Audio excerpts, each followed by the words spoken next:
Hello दोस्तों, राही academy के इस यूट्यूब चैनल पर मैं राही सर एक बार फिर से आप सभी के सामने हाजिर हूँ। दोस्तों, कल के वीडियो में हम लोगों ने पढ़ा था कूलॉम का नियम, जो कि पहले लेक्चर का एक सबसे इम्पोर्टेंट टॉपिक है। और आज हम सभी पढ़ने जा रहे हैं एक दूसरा टॉपिक, जिसका नाम है वैद्युत द्विध्रुव के कारण उत्पन्न वैद्युत क्षेत्र की तीव्रता। तो दोस्तों, आइए ज्यादा बात न करते हुए, ज्यादा समय को जाया न करते हुए आज का यह टॉपिक शुरू किया जाता है। तो दोस्तों, यहाँ पे हमको देखना है वैद्युत द्विध्रुव के कारण उत्पन्न वैद्युत क्षेत्र की तीव्रता। ये आपके बोर्ड पेपर में दो तरीके से होता है। ये दो प्रकार की वैद्युत क्षेत्र की तीव्रताएं आपके यहाँ पर निकाली जाती हैं। नंबर 1, अक्षीय स्थिति में वैद्युत क्षेत्र की तीव्रता। नंबर 2, निरक्षीय स्थिति में वैद्युत क्षेत्र की तीव्रता। ठीक, आज हम लोग सबसे पहले देखेंगे अक्षीय स्थिति में वैद्युत क्षेत्र की तीव्रता। तो यहाँ पे नंबर 1, आज हम लोग केवल पहला देखेंगे, जिसका नाम क्या है, अक्षीय स्थिति में। अक्षीय स्थिति में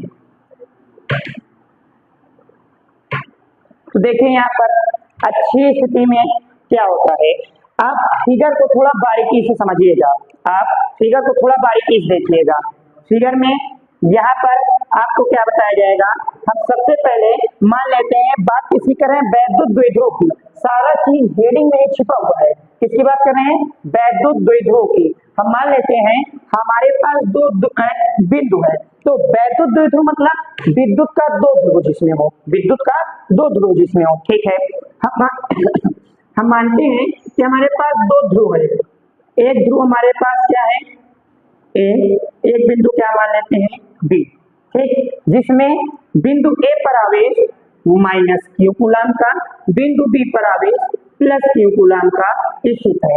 एक चीज याद रखिएगा, ये वैद्युत द्विध्रुव एक ऐसे माध्यम में स्थित है, ये वैद्युत द्विध्रुव एक ऐसे माध्यम में स्थित है जिसका परावैद्युतांक k है, जिसका परावैद्युतांक k है। तो यहाँ पर दो बिंदु ए और बी हमने माना, जिन पर माइनस क्यू और प्लस क्यू कूलम का आवेश स्थित है। इनके बीच की दूरी, ये काम की बात है, ये एक दूसरे से अल्प दूरी 2l मीटर पर स्थित है। ये एक दूसरे से अल्प दूरी 2l मीटर पर स्थित है। इनके मध्य बिंदु O से, इनके मध्य बिंदु O से r मीटर की दूरी पर, इनके मध्य बिंदु O से r मीटर की दूरी पर हम एक बिंदु लेते हैं P। इनके मध्य बिंदु O से r मीटर की दूरी पर एक बिंदु क्या मानते हैं, P। अच्छा दोस्तों, यहाँ देखिएगा, अगर ये एक दूसरे से अल्प दूरी 2l पर स्थित है, तो ये इनकी पूरी दूरी है। अगर मध्य बिंदु ज्ञात किए हैं, तो इनके बीच की आधी आधी दूरी बताई जाएगी। यानी कि अगर ये पूरा 2l है, मतलब ये हमारी क्या होगी, l। ये हमारी क्या होगी, l। ये आपके क्या हो गए, एक दूसरे से अल्प दूरी 2l पर स्थित थे, इनके बीच की हमने दूरी देखी, ये क्या हो गई, l। ये भी क्या हो गई, l। इस प्रकार ये हमारा मिलाकर क्या हो गया, 2l। और क्या यहाँ पे देखना है आपको, अभी आगे डेरिवेशन में कुछ पॉइंट और काम आएंगे, इसलिए आप फिगर में एक बार ध्यान दीजिएगा। हमने यहाँ पर देखा था कि इस बिंदु पर बी पर जो आवेश है प्लस क्यू, ठीक, और इस बिंदु ए पर जो आवेश है माइनस क्यू, इन दोनों के कारण हम देखेंगे वैद्युत क्षेत्र की तीव्रता। हम क्या देखेंगे, वैद्युत क्षेत्र की तीव्रता। लेकिन उससे पहले हम यहाँ पर निकालेंगे वैद्युत क्षेत्र की तीव्रता की दिशा। देखिए कैसे, बिंदु ए पर माइनस क्यू कूलम आवेश के कारण वैद्युत क्षेत्र की तीव्रता जो होगी वो अंदर की ओर होगी, और उसको हम क्या मान लेते हैं, E1। क्यों? क्योंकि माइनस किसी चीज को अपनी ओर क्या करता है, आकर्षित करता है। माइनस है यानी कि ये क्या करेगा, आकर्षित। तो ये माइनस होने के कारण इसकी अपनी ओर क्या करने का, खींचने की कोशिश करेगा। इतनी बात क्लियर है। प्लस क्यू के कारण बिंदु P पर वैद्युत क्षेत्र की तीव्रता की दिशा कहां पर होगी, बाहर। इसका नाम हम क्या देंगे, E2। इसका नाम हम यहाँ पे क्या देंगे, E2।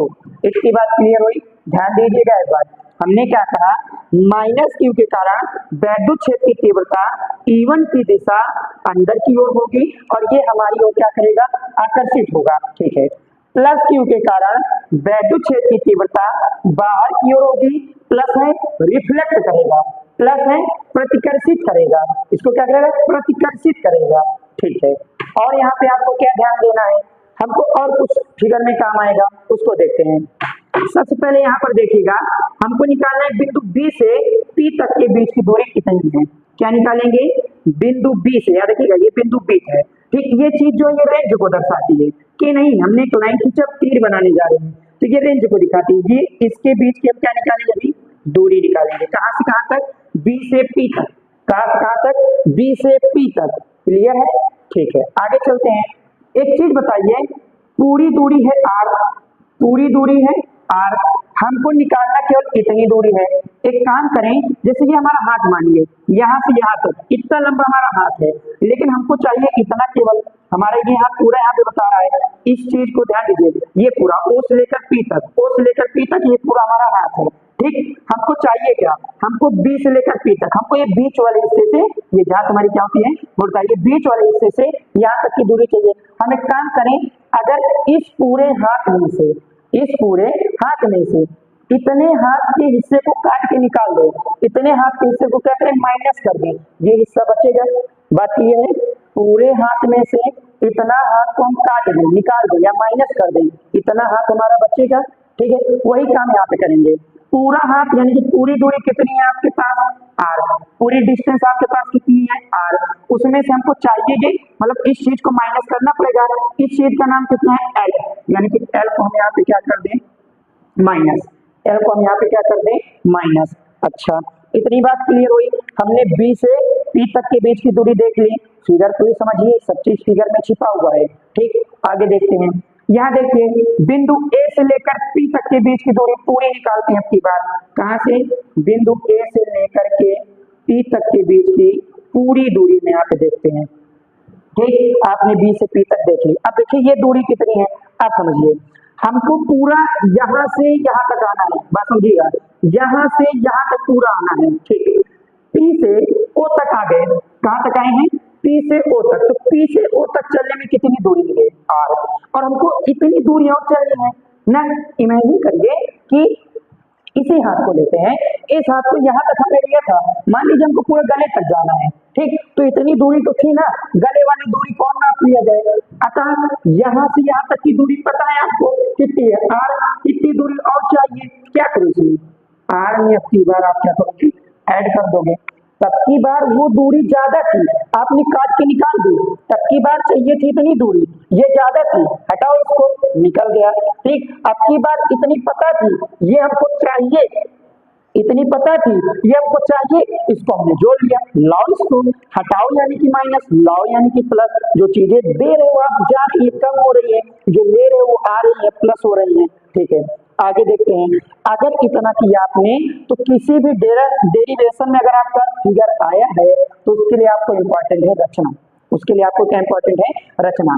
तो हमने आपको कई बार बताया है यहाँ पर कि हम आपको रचना जो है या थ्योरिकल चीज यहाँ पे लिखवाएंगे नहीं, हम आपको केवल डेरिवेशनल चीज, न्यूमेरिकल चीज, ये चीजें आपको यहाँ पे बताई जाएगी। तो रचना आपको पूरी एक बार बता दी जा रही है, गौर से सुनिएगा और रचना आप एग्जाम में जरूर लिखिएगा। रचना पे ही और फिगर पे ही आपको 2 नंबर मिलते हैं, ये चीज याद रखिएगा, ठीक। तो उसके लिए अगर आपको पूरी तरह से भली भांति हस्तलिखित नोट्स प्राप्त करनी है तो आप हमारे टेलीग्राम चैनल राही एकेडमी पर जा सकते हैं, वहां पर मैंने कल की भी हस्तलिखित नोट डाल दी है, यानी कि आपको अगर इसकी बनाई हुई नोट्स, फेयर, जो भी आपको डॉक्यूमेंट्स, पीडीएफ, स्टडी मटेरियल जो भी चाहिए, ये आपको राही एकेडमी के टेलीग्राम चैनल पर डाल दिए जाएंगे, ठीक। आप हमें यूट्यूब पर राही एकेडमी नाम से, टेलीग्राम पर राही एकेडमी नाम से और इंस्टा पर राही सर 5587 के नाम से सर्च कर सकते हैं। आइए हम अपने टॉपिक पे आते हैं। तो देखिए रचना में हमको करना क्या है, ध्यान से सुनिएगा। माना एक वैद्युत द्विध्रुव AB है, माना एक वैद्युत द्विध्रुव AB एक ऐसे माध्यम में रखा गया है, याद रखिएगा, इस चीज को हम क्या कर रहे हैं, इस चीज को हम इमेजिन कर रहे हैं कि ये एक ऐसे माध्यम में रखा हुआ है, ये एक ऐसे माध्यम में रखा हुआ है जिसका परावैद्युतांक कितना है, A, परावैद्युतांक कितना है के। यह एक ऐसे माध्यम में रखा हुआ है जिसका परावैद्युतांक क्या है के की चर्चा आपने कल की थी, ठीक है। तो आपने क्या कहा कि माना एक वैद्युत द्विध्रुव AB है जो एक ऐसे माध्यम में रखा हुआ है जिसका परावैद्युतांक के है, जिसका परावैद्युतांक के है। यह -q तथा +q कूलाम आवेश से मिलकर बना हुआ है। यह -q तथा +q कूलाम आवेश से मिलकर बना हुआ है जिनके बीच की अल्प दूरी 2l है, जिनके बीच की अल्प दूरी 2l है। इसके मध्य बिंदु O से, ध्यान सुनिएगा, इसके मध्य बिंदु O से r मीटर की दूरी पर एक बिंदु P है। इसके मध्य बिंदु O से r मीटर की दूरी पर एक बिंदु P है जिस पर हमें वैद्युत क्षेत्र की तीव्रता ज्ञात करनी है। हालांकि ये दिशा वाली चीज आप चाहे तो बता सकते हैं, नहीं बता सकते, रचना आपको इतना ही लिखना है, क्या कि माना एक वैद्युत द्विध्रुव AB एक ऐसे माध्यम में रखा गया है जिसका परावैद्युतांक K है। इन पर -q व +q कूलाम का आवेश स्थित है जो एक दूसरे से अल्प दूरी 2l पर है। याद रखिएगा, इसे आप अल्प दूरी ही बोलेंगे बार बार, एक दूसरे से अल्प दूरी 2l पर स्थित है। इनके मध्य बिंदु O से r मीटर की दूरी पर एक बिंदु P है जिस पर हमें वैद्युत क्षेत्र की तीव्रता ज्ञात करनी है। बात क्लियर है? आइए अब हम अपने व्यंजक को प्राप्त करते हैं। रचना आपकी क्लियर हो चुकी होगी। अगर आपको फिर भी नहीं समझ आई है तो हम लिख करके अच्छे से आपके टेलीग्राम चैनल पर इसको डाल देंगे, आप वहां से जा करके समझ लीजिएगा। चलिए हम प्राप्त करते हैं इसका व्यंजक। हम क्या प्राप्त करते हैं? इसका व्यंजक। ध्यान समझिएगा, व्यंजक में सबसे पहले हम लेते हैं -q को, तो यहाँ पे आप लिखेंगे -q कूलाम, -q कूलाम आवेश के कारण, -q कूलाम आवेश के कारण बिंदु P पर उत्पन्न, बिंदु P पर उत्पन्न वैद्युत क्षेत्र की तीव्रता, वैद्युत क्षेत्र की तीव्रता। तो -q कूलाम आवेश के कारण उत्पन्न बिंदु P पर वैद्युत क्षेत्र की जो तीव्रता होगी वो आपकी कितनी हो जाएगी? अच्छा देखिए, -q के कारण कौन काम कर रहा है? E1 या E2? E1 या E2 बताइए, क्या बताया था? माइनस है, आकर्षित करेगा, आ कौन रहा है? E1, यानी कि -q क्या है? वैद्युत क्षेत्र की तीव्रता क्या हो जाएगी? E1। तो यहाँ पर आपका क्या हो जाएगा? E1। तो ये आप लिखेंगे E1 बराबर, अब कल हमने आपको कूलाम का नियम बताया था, सेम उसी तरह आपका क्या होता है? वैद्युत क्षेत्र की तीव्रता का भी व्यंजक होता है।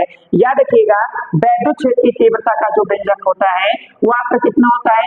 वो आपका होता है E बराबर 1/4 pi epsilon not into Q/r²। ये आप याद रखिएगा, किसी बिंदु आवेश के कारण उत्पन्न वैद्युत क्षेत्र की तीव्रता का व्यंजक ये होता है। हालांकि ये इंपॉर्टेंट नहीं था इसीलिए इसका डेरिवेशन आपको नहीं बताया गया, फिर भी आपको चाहिए तो आप कमेंट कर सकते हैं, आपको इसका डेरिवेशन प्राप्त हो जाएगा। इतना भी के लिए आप याद रखिए कि किसी बिंदु आवेश के कारण, सिंगल बिंदु, अगर एक बिंदु है, किसी बिंदु आवेश के कारण वैद्युत क्षेत्र की तीव्रता का जो व्यंजक होता है वो आपका कितना होता है? 1/4 pi epsilon not into Q/r²। उसी से हमको रखना है। तो E1 बराबर क्या हो जाएगा? 1/4 पाई, ये तो कांस्टेंट है, चेंज नहीं होगा, 1/4 पाई एप्सिलॉन नॉट इनटू का आपका क्या होता है? K। हमने कहा था ना परावैद्युत माध्यम K है, तो हम इसके साथ K लगा सकते हैं, कल आपको कूलाम के नियम में समझाया गया था।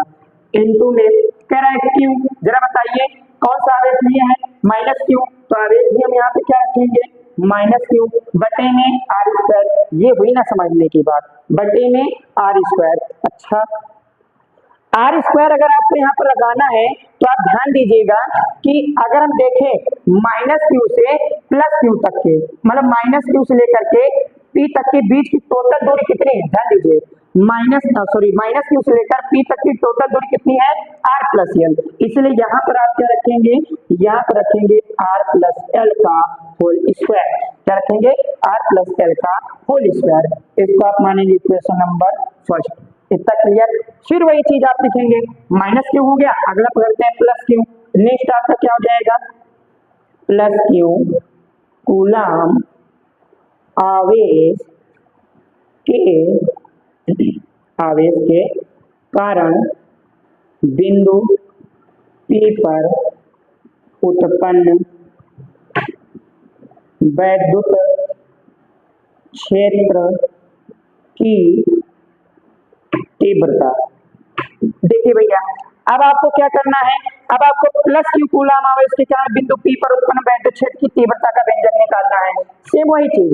अब देखिए भैया, प्लस क्यू के कारण कौन काम कर रहा है, E2। प्लस क्यू के कारण कौन काम कर रहा है, E2।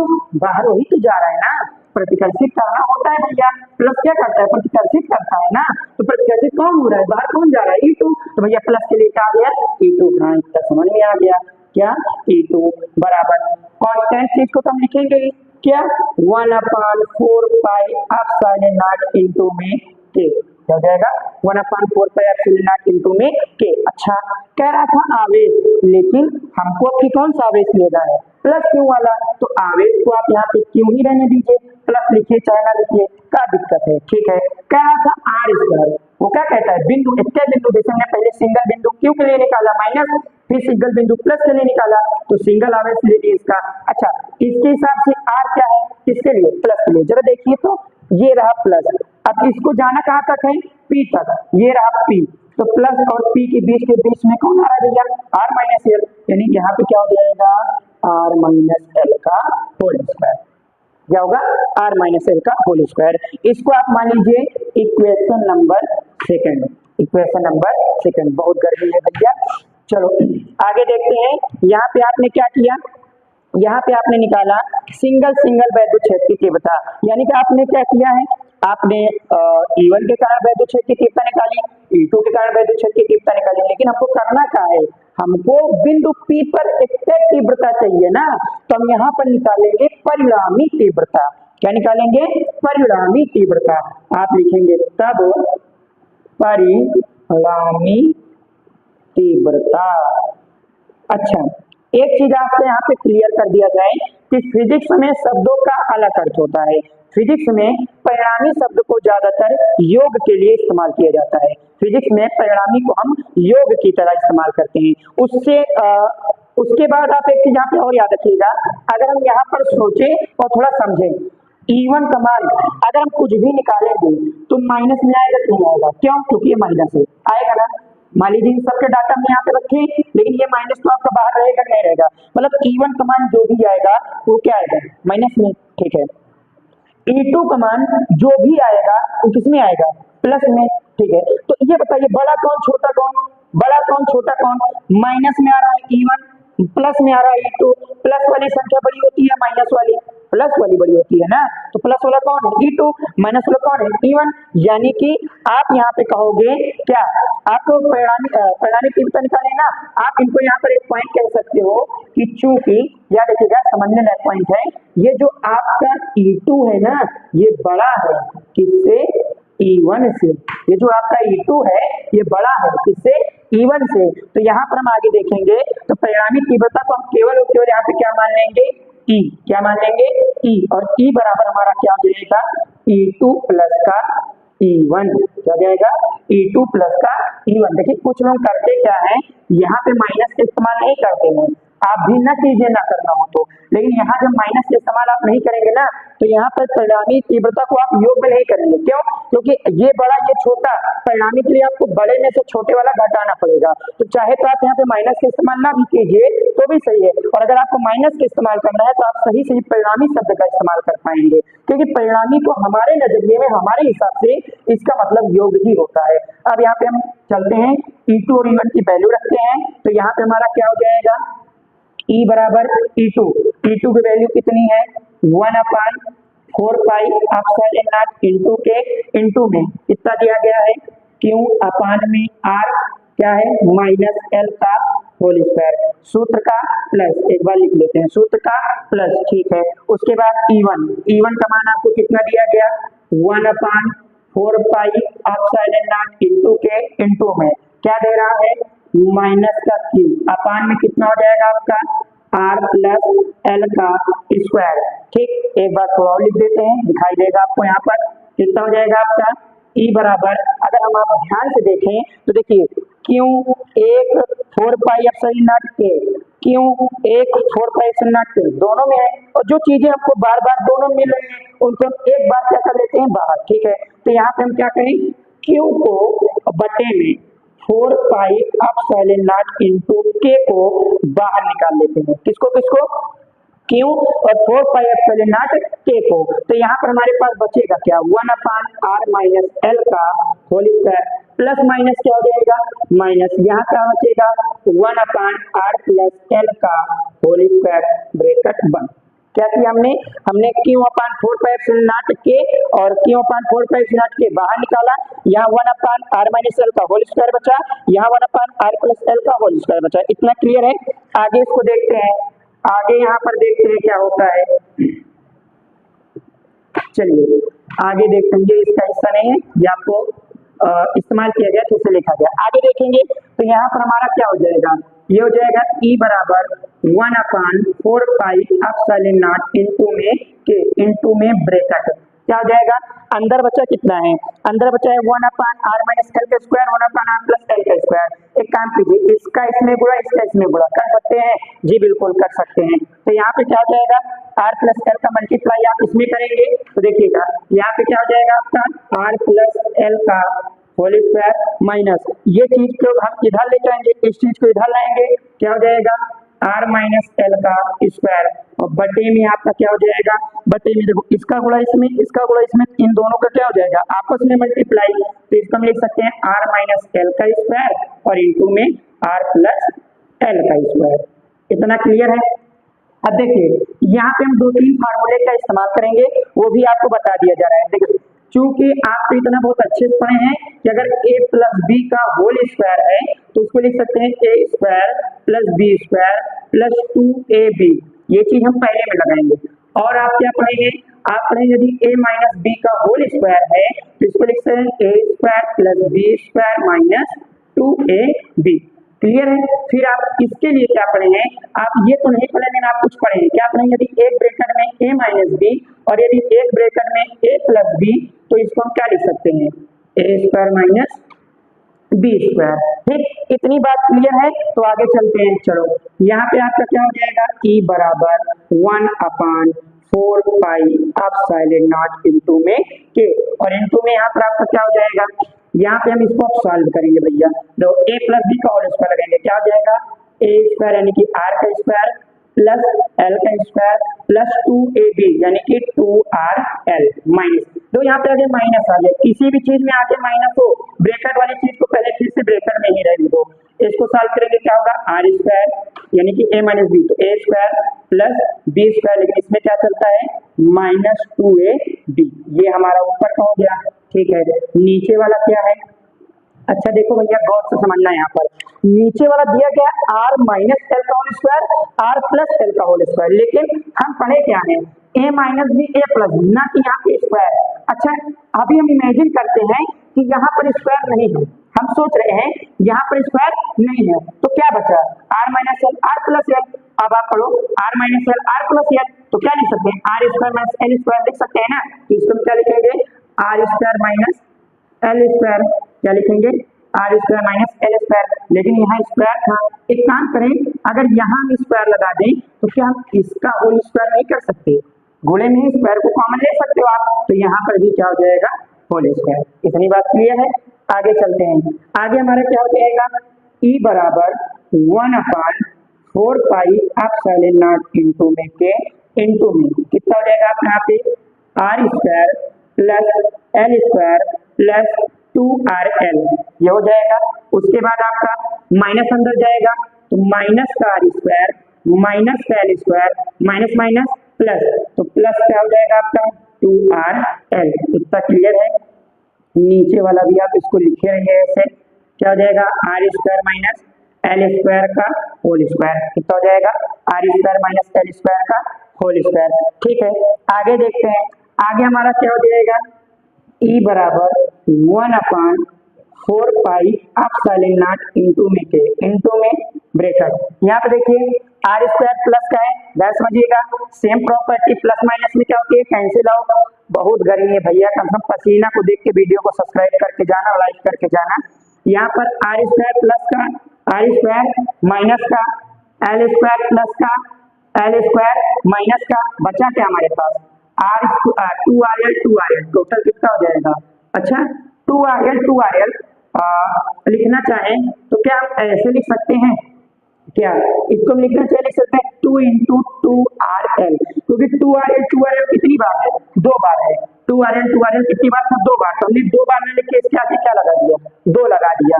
अब बटे में हमारे पास क्या बचा है, r square minus l square का होल स्क्वायर। अब यहाँ पे आप देखिए और एक बात को ध्यान से समझिए, हम आर और एल को करने चले कंपेयर, कौन बड़ा कौन छोटा या कौन कितना बड़ा कौन कितना छोटा। ये बताइए, हमने जब 2L लिखा था हमने आपसे कहा भी था कि आप इसको बार बार बोलिएगा, और हमने बोला भी था क्या कि 2L को आप कहते हो अल्प दूरी, क्या कहते हो कि एक दूसरे से अल्प दूरी 2L पर स्थित है। अच्छा ये बताओ, अगर ये अल्प दूरी है, हमने इसका 2 टुकड़ा कर दिया, ठीक, हमने तो इसका 2 टुकड़ा कर दिया L और L, तो L क्या हो जाएगा, और ज्यादा अल्प हो जाएगा ना। R हमारे लिए क्या है, R को अगर देखें तो R हमारे लिए क्या है, बड़ा है। आप इमेजिन करो कि अगर हम ये कहें कि ये मार्कर है इतना बड़ा है, इस मार्कर के ढक्कन को निकाले, आप कहोगे ये क्या एक छोटा मार्कर है, इसके अगर हम 2 टुकड़े करें तो ये मार्कर क्या हो जाएगा, और छोटा हो जाएगा ना। इसके 2 टुकड़े करेंगे मार्कर क्या होगा, और छोटा। तो इसीलिए हम इस दूरी को L को क्या करते हैं, नगण्य मान को छोड़ देते हैं, L को क्या करते हैं, नगण्य मान को छोड़ देते हैं। तो यहाँ पर हमारे पास होगा क्या, आप बता दो, अगर आपको लिखना भी है तो आप यहाँ पे बता सकते हैं क्या, चूंकि जो R है वो बहुत बड़ा है L से ना, तो आप इसको ऐसे लिखिए मच मेनी मोर, क्या लिखेंगे, much many more greater than L, इसलिए L को नगण्य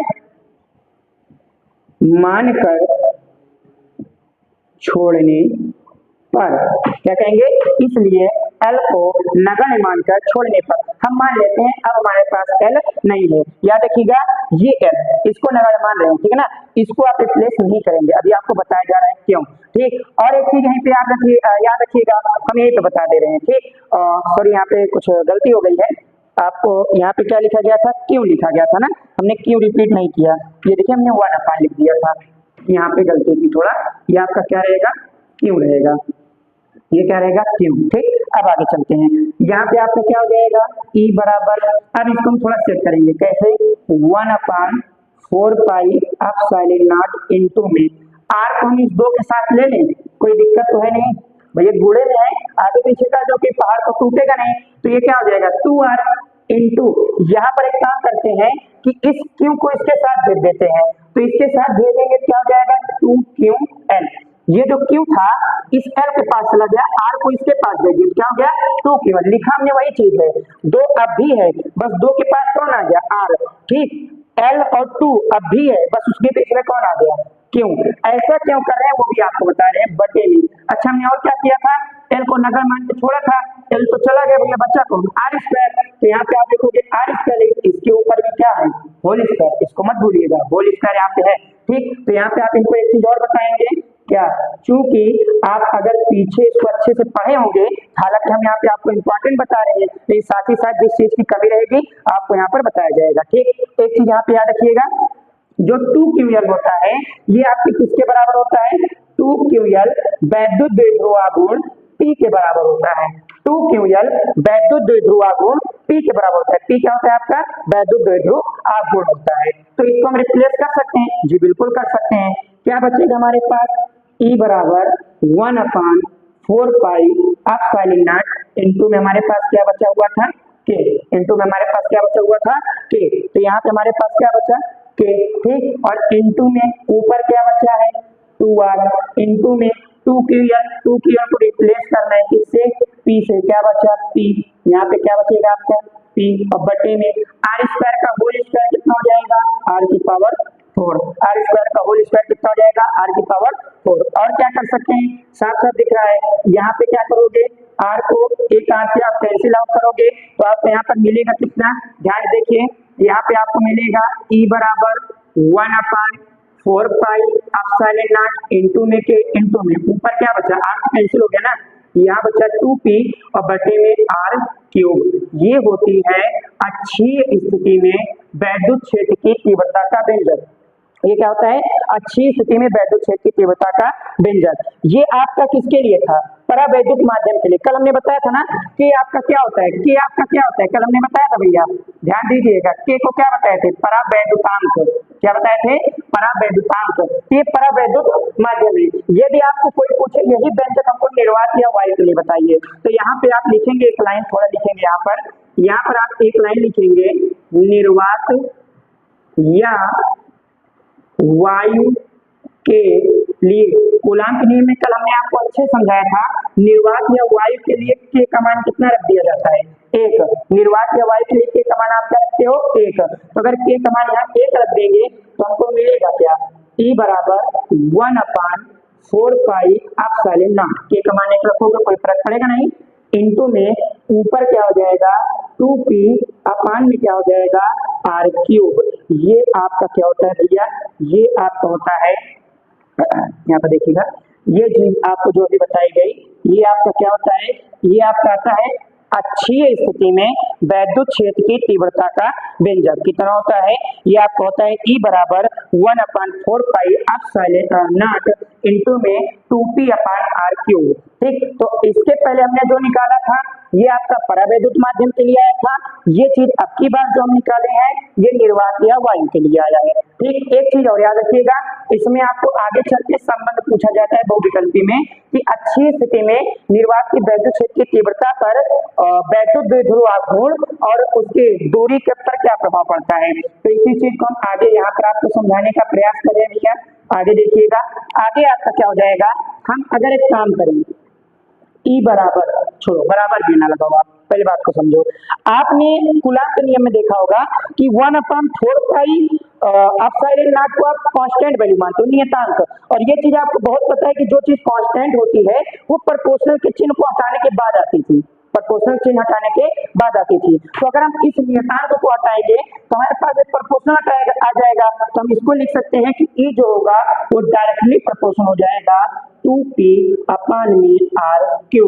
इस प्रकार ये रहा हमारा आज का टोटली अच्छी स्थिति में वैद्युत क्षेत्र की तीव्रता का व्यंजक। ये आपसे बहुविकल्पी में अगर पूछा जाए तो आप बहुविकल्पी में इसको बता सकते हैं। ठीक, देखिएगा यहाँ पे आपको अच्छी स्थिति में वैद्युत क्षेत्र की तीव्रता का व्यंजक बताया गया है।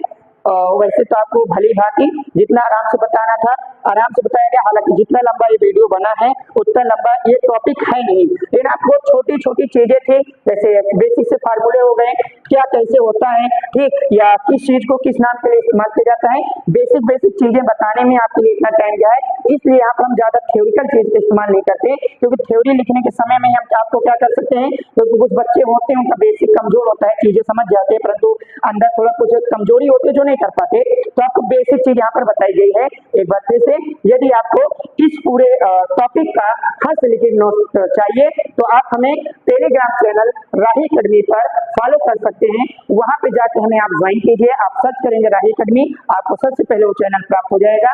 वहां पर कल जो पढ़ाया गया था आपका कूलाम्ब का नियम, वो भी PDF वहां पर डाला जा चुका है, ये भी वहां पर डाला जाएगा, आप जाकर के वहां पे सर्च करते हैं। तो आज के वीडियो में इतना ही, धन्यवाद दोस्तों। हम फिर मिलते हैं एक नए अंदाज में, एक अगले वीडियो में, एक नए पहल के साथ। अब आप इतने काम करके जाइएगा, ये पसीना को देखते हुए आप इस वीडियो को एक लाइक, एक सब्सक्राइब, और जिनको इसकी जरूरत है हमारे क्लास के 12th विद्यार्थी वाले तक आप इनको क्या कीजिए, पहुंचा दीजिए। Thank you so much.